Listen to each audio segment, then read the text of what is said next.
নমস্কাৰ বন্ধু, welcome to my YouTube channel Assam career job. আজি পুনৰ আপোনালোকৰ বাবে বহুত ভাল খবৰ আহি গ'ল। ফৰেষ্ট বিভাগৰ ফালৰ পৰা ফাইনেলি চাকৰি মুকলি কৰি দিলে আপোনালোকৰ বাবে বহুত ভাল খবৰ আহি গ'ল। গ্ৰেড 3 আৰু গ্ৰেড 4 লেভেলৰ ভেকেঞ্চি হয়। দৌৰ নাই, কোনো PhD বা PET আপোনালোকে দেখিবলৈ নাপাব। 10 পাছ হওক, 12 পাছ হওক, ডিগ্ৰী পাছ হওক, সকলোৱে ভেকেঞ্চিখিনিৰ ক্ষেত্ৰত আবেদনসমূহ কৰি দিব পাৰিব। কেনেদৰে আবেদনসমূহ কৰিব পাৰিব, কোনটো পদৰ ক্ষেত্ৰত কিমানকৈ এজ ক্ৰাইটেৰিয়া বিচাৰিছে, কোৱালিফিকেশ্যন বিচাৰিছে, চিলেকশ্যন প্ৰচিডিউৰ কি হয়, অৰ্হতা কিমান লাগিব, এই সকলোখিনি কথা এই ভিডিঅ' যোগে আলোচনা কৰা হ'ব। চ' যদি ভিডিঅ'টো ভাল পায় ভিডিঅ' লাইক কৰি পাৰে, লগৰ চেনেল ছাবস্ক্ৰাইব কৰি দিব পাৰে, এনেকুৱা ধৰণৰ ভিডিঅ'সমূহ প্ৰতিদিনে পাই থাকিব। আৰু মোৰ হোৱাটছআপ চেনেল ভিডিঅ' ডেছক্ৰিপশ্যনত দিয়া আছে, তাত গৈ ফ'ল'টো কৰি দিব পাৰে, তেতিয়া আপোনালোকে ডেইলি জবৰ আপডেটসমূহ পাই থাকিব পাৰিব। আৰু ভিডিঅ'টো যিমান পাৰে সিমান বন্ধুৱে শ্বেয়াৰ কৰি দিয়ক, যাতে সকলো বন্ধুৱে ডেইলি জবৰ আপডেটসমূহ পাই থাকিব পাৰে। আহক আজি ভিডিঅ' আৰম্ভ কৰোঁ। ইয়াত আপোনালোকে দেখিছে গভৰ্ণমেণ্ট অফ আছামৰ ফালৰ পৰা দেখিব পাইছে office of the order of the chief secretary forest বিভাগৰ ফালৰ পৰা ভেকেঞ্চিখিনি মুকলি কৰি দিছে। আপোনালোকে তেনেকৈ দেখিব পাৰিছে। ডিটেইলছখিনি আপোনালোকক জনাইছোঁ। জুনিয়ৰ এছিষ্টেণ্টৰ ভেকেঞ্চি আপোনালোকে দেখিবলৈ পাব। মানে কোনো এতিয়া যিটো জুনিয়ৰ এছিষ্টেণ্টৰ ভেকেঞ্চি, কোনো ফিজিকেল দিবলগীয়া কোনো কথা নাই, কোনো ফিজিকেল বা দৌৰ কোনো কথা নাই। ডাইৰেক্ট আপোনালোকৰ PhD PET নহয়, ডাইৰেক্ট আপোনালোকে চিলেকশ্যন মানে আপোনালোকে ইণ্টাৰভিউ দিব লাগে। পাছ কৰিলে আপোনালোকে চিলেকশ্যনসমূহ লাভ কৰিব পাৰিব। আৰু মেল ফিমেল সকলোৱে আবেদনসমূহ কৰি ল'ব পাৰিব। চ' মই সকলোখিনি ডিটেইলছ আপোনালোকক জনাই দিম। চ' ভিডিঅ'টো আপোনালোকে শেষলৈকে চাই থাকিব। আপোনালোকৰ এটা ডাঙৰ ভাল সুখবৰ আহি গ'ল। যিসকলে আপোনালোকৰ ফৰেষ্ট বিভাগৰ ভেকেঞ্চিৰ ক্ষেত্ৰত অপেক্ষা কৰিছিল যে আবেদনসমূহ কৰি ল'ম বুলি, তেওঁলোকে ভেকেঞ্চিখিনিৰ ক্ষেত্ৰত আবেদনসমূহ কৰি ল'ব পাৰিব। ইয়াত ধুনীয়াকৈ এডভাৰটাইজমেণ্টখন দেখিব পাৰিছে। মই ফুললি আপোনালোকৰ এডভাৰটাইজমেণ্টখন ডিছকাছ কৰি দিয়া হ'ব। চ' ভিডিঅ'টো আপোনালোকে শেষলৈকে চাই থাকিব। ইয়াত বিষয় হৈছে জুনিয়ৰ এছিষ্টেণ্টৰ ভেকেঞ্চি দেখিবলৈ পাব, ফৰেষ্টাৰ গ্ৰেড 1ৰ ভেকেঞ্চি দেখিবলৈ পাব। যিহেতু CM ছাৰে কৈছিল যে ফৰেষ্টৰ ভেকেঞ্চি তাৰে কিছু সংখ্যক ভেকেঞ্চি মুকলি কৰি দিছে ফৰেষ্ট বিভাগৰ ফালৰ পৰা। চ' ইয়াত ধুনীয়াকৈ ডিটেইলছখিনি আপোনালোকে ধুনীয়াকৈ দেখিব পাৰিছে। যদি আপোনালোকে আবেদনসমূহ বৰ্তমানলৈকে কৰা নাই, আপোনালোকে কৰি দিব পাৰিব। কেনেদৰে আবেদনসমূহ কৰিব আপোনালোকে মই সকলো জনাই দিম। যিটো জুনিয়ৰ এছিষ্টেণ্টৰ ভেকেঞ্চি, তাত কোনো আপোনালোকে হাইট নালাগে, কোনো চেষ্ট নালাগে, ডাইৰেক্ট আপোনালোকে এপ্লাই কৰিব পাৰিব। কিন্তু যিটো ফৰেষ্টাৰ 1 হয়, তাৰ ক্ষেত্ৰত আপোনালোকে হাইটটো বিচাৰিছে 163 চেণ্টিমিটাৰ, আৰু ফিমেলৰ ক্ষেত্ৰত 153 বিচাৰিছে, মানে কাষ্ট ৱাইজত বেলেগ বিচাৰিছে।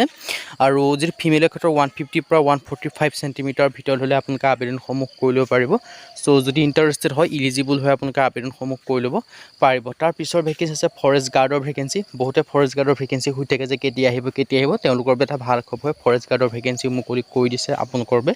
ইয়াৰ বাবে হৈছে ফৰেষ্ট গাৰ্ডৰ ভেকেঞ্চি আহি গৈছে আপোনালোকৰ SSLC বা মানে হাই ছেকেণ্ডেৰী যদি আপোনালোকে পাছ কৰিছে, তেতিয়া আবেদনসমূহ কৰি ল'ব পাৰিব ফৰেষ্ট গাৰ্ডৰ ভেকেঞ্চিৰ ক্ষেত্ৰত। আৰু ইয়াত দেখিব পাৰিছে হাইট জেনেৰেল হিল এৰিয়াৰ কাৰণে আপোনালোকৰ বেলেগ 163 হয়, আৰু চেষ্টটো নৰ্মেল হয় আৰু এক্সপাণ্ডেড হয়। ইয়াত ধুনীয়াকৈ লিখি থোৱা আছে 163 পৰা 153 চেণ্টিমিটাৰৰ ভিতৰত হ'ব লাগিব।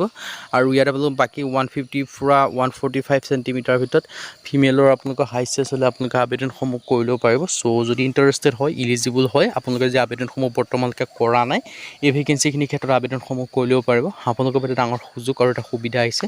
চ' সুযোগ আৰু সুবিধাটো আপোনালোকে গ্ৰহণ কৰি যদি বৰ্তমানলৈকে আবেদনসমূহ কৰা নাই, আপোনালোকে আবেদনসমূহ কৰি ল'ব পাৰিব। আৰু ডিটেইলছখিনি আপোনালোকে তেনেকৈ দেখিছে গ্ৰেড পে কিমানকৈ লাভ কৰিব, সকলোখিনি কথা আপোনালোকে ভেকেঞ্চিখিনি দেখিব পাৰিছে।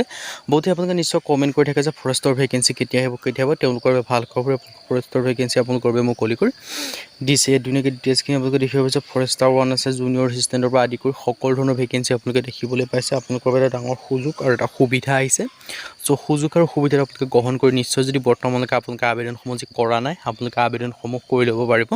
আবেদনসমূহ কেনেকৈ কৰিব মই সেইটো আপোনালোকক জনাই দিম। চ' ভিডিঅ'টো আপোনালোকে শেষলৈকে চাই থাকিব। ইয়াৰ যিখিনি আবেদন প্ৰক্ৰিয়া হয়, এই ভেকেঞ্চিখিনি আবেদন প্ৰক্ৰিয়াটো অফলাইন যোগে কৰিব লাগিব। আৰু অফলাইন যোগে কোনটো এড্ৰেছত পঠাব লাগিব মই সেইটো আপোনালোকক জনাই দিম। চ' ভিডিঅ'টো আপোনালোকে শেষলৈকে চাই থাকিব, তেতিয়া আপোনালোকে সকলোখিনি কথা গম পাব পাৰিব। আৰু ডিটেইলছখিনি মই জনাই দিলে ভেকেঞ্চি ডিটেইলছখিনি আপোনালোকে ধুনীয়াকৈ দেখিব পাৰিছে, ক'ৰ পৰা কিমানকৈ ভেকেঞ্চি মুকলি কৰি দিছে। এতিয়া সেইটো যিটো ইয়াৰ এপ্লিকেশ্যন প্ৰচেছ হয়, সেইটোলৈ গৈছোঁ। এপ্লিকেশ্যন প্ৰচেছটো আপোনালোকে ধুনীয়াকৈ দেখিব পাৰিছে। আৰু ইণ্টাৰভিউটো জানিছোঁ জুনিয়ৰ এছিষ্টেণ্টৰ কথা 2 ঘণ্টাৰ এটা ইণ্টাৰভিউ পাতিব, ধুনীয়াকৈ দেখিছে। আৰু এপ্লিকেশ্যন প্ৰচেছটো দেখিব পাৰিছে। আপোনালোকে যিটো এনেক্সা 9 বা আপোনালোকৰ পাৰ্ট 9 হয়, এনেক্সা পাৰ্ট 9 বা আছাম ষ্টেণ্ডাৰ্ড ফৰ্ম বুলি গুগল বা ক্ৰমত চাৰ্চ কৰিলেও পাব।